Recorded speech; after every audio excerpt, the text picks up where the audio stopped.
சென்னையிலிருந்து கோவைக்கு ட்ரெயினில் போய்க் கொண்டிருந்தேன். எதிர் சீட்டில் ஒரு அம்மா, அவரோட 16 வயசு பொண்ணு.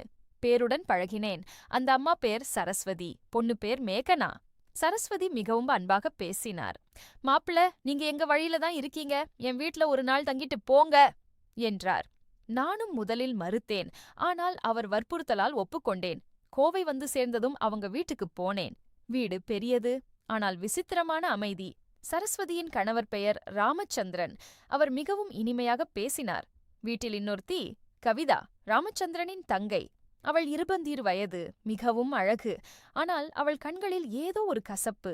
முதல் இரவு நான் தூங்கப் போனேன். நள்ளிரவில் கதவு தட்டப்பட்டது. கவிதா.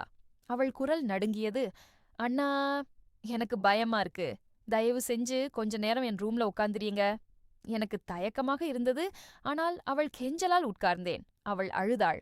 இந்த வீட்ல ஒரு சீக்ரெட் இருக்கு, நான் சொன்னா யாரும் நம்ப மாட்டாங்க. நான் கேட்டேன். என்ன சீக்ரெட்? அவள் என்னை பார்த்தாள். அந்த பார்வையிலேயே எனக்கு ஒரு பயம். உங்களுக்கு இப்ப சொல்ல முடியாது. ஆனா நாளைக்கு இரவு நீங்க குளியலறைக்கு போகாதீங்க. குழாயில தண்ணி தானா ஓடும், அப்ப நீங்க பாருங்க என்று சொல்லிவிட்டு போய்விட்டாள். ரீஹூக். அடுத்த நாள் காலையில் ராமச்சந்திரன் என்னிடம் சொன்னார். கவிதாவை நம்பாதீங்க, அவளுக்கு மனநிலை சரியில்லை. யாரை நம்புவது, யாரை நம்பக்கூடாது? என் மனம் குழம்பியது.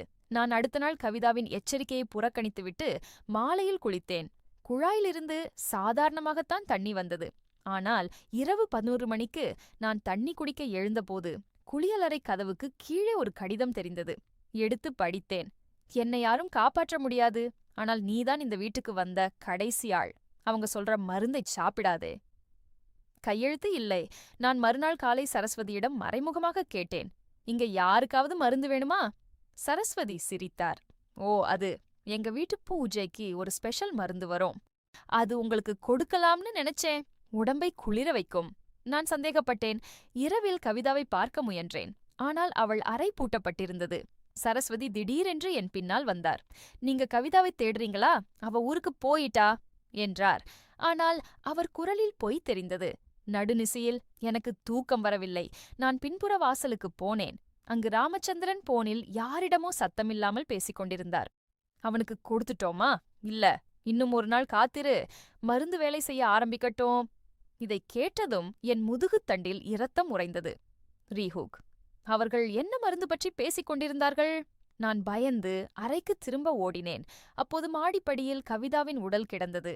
அவள் கண்கள் திறந்திருந்தன, ஆனால் உயிர் இல்லை. நான் உடனே கத்தி போலீசுக்கு போன் செய்ய முயன்றேன். ஆனால் போன் கிடையாது. கம்பிகள் அறுபட்டிருந்தன. வீட்டிற்குள் ஓடினேன். ராமச்சந்திரனும் சரஸ்வதியும் அமைதியாக உட்கார்ந்திருந்தனர். சரஸ்வதி. மாப்பிள, நீங்க கவிதாவை பாத்தீங்களா? எங்களுக்கு தெரியும். அவளுக்கு ஏன் அது நேர்ந்தது? அவளே ஒரு மருந்து சாப்பிட்டுக்கிட்டா. நான் போய் நீங்க தான் அவளை கொலை செஞ்சீங்க. ராமச்சந்திரன் சிரித்தார். ஆதாரம்? அதற்குள் வெளியில் கார் சத்தம். கதவை தட்டியது போலீஸ். அவர்கள் உள்ளே வந்ததும் நான் நிம்மதியாக பேசத் தொடங்கினேன். ஆனால் போலீஸ் என்னை மிரட்டி கையிலேந்தினான். நீதான் கவிதாவை கொலை செய்தாய் என்று ஒரு வழக்கம் போன்ற குற்றச்சாட்டு. நான் திகைத்தேன். ராமச்சந்திரன் என்னிடம் காதில் கிசுகிசுத்தான். அவள் உனக்குச் சொல்லியிருக்கலாம். ஆனால் இந்த வீட்ல நடக்கிறது எல்லாம் எங்கள் கட்டுப்பாட்டில. நீ இன்னும் ஒரு மருந்து கடத்தல் வழக்கில் சிக்குவாய். நாங்கள் சொல்றபடி நடந்து கொண்டால் தப்பிக்கலாம். ரீஹூக். எனக்கு எதுவும் புரியவில்லை. போலீசும் அவர்களோடு சேர்ந்திருக்கிறார்கள். நான் சிறையில் அடைக்கப்பட்டேன். ஆனால் ஒரு வழக்கறிஞர் வந்து, உண்மையில் கொலை செய்தது யார்? உனக்கு ஞாபகம் இருக்கா?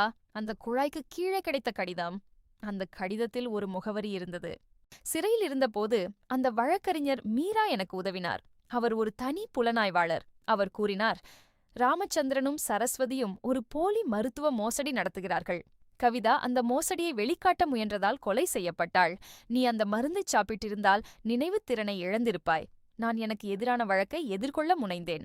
மீரா குழாய்க்கு கீழே கிடைத்த கடிதத்தை ஆதாரமாக கொண்டு அந்த வீட்டில் ஒளிந்த கேமரா காட்சிகளை மீட்டார். அதில் ராமச்சந்திரனே கவிதாவின் கழுத்தை நெரிப்பது தெரிந்தது. நீதிமன்றத்தில் உண்மை வெளியானது. ராமச்சந்திரனுக்கு ஆயுள், சரஸ்வதிக்கு 7 ஆண்டுகள். நான் விடுதலையானேன். வெளியே வந்ததும் நான் மீராவிடம் கேட்டேன், எப்படி நீங்கள் நம்பினீர்கள்? அவர் சொன்னார், ஏனென்றால் நானும் ஒருமுறை இதே போன்ற வீட்டில் சிக்கி மாட்டிக்கொண்டேன். ஆனால் என்னை காப்பாற்ற யாரும் வரவில்லை. அதனால்தான் இப்போது நானே மற்றவர்களை காப்பாற்றுகிறேன். நான் ஊர் திரும்பினேன். இனி எந்த அந்நிய வீட்டிலும் தங்க மாட்டேன். நல்லவர்கள் கூட தீயவர்களின் முகமூடி அணியலாம் என்பதை உணர்ந்தேன். ரீஹுக். இந்த கதை உங்களுக்கு பிடித்திருந்தால் லைக் செய்ய மறக்காதீர்கள். அடுத்த கதையில் காபி மற்றும் விஷம். ஒரு காதலன், அவனது காதலியின் தாய் மற்றும் ஒரு கோப்பை காபிக்குள் மறைந்த உண்மை.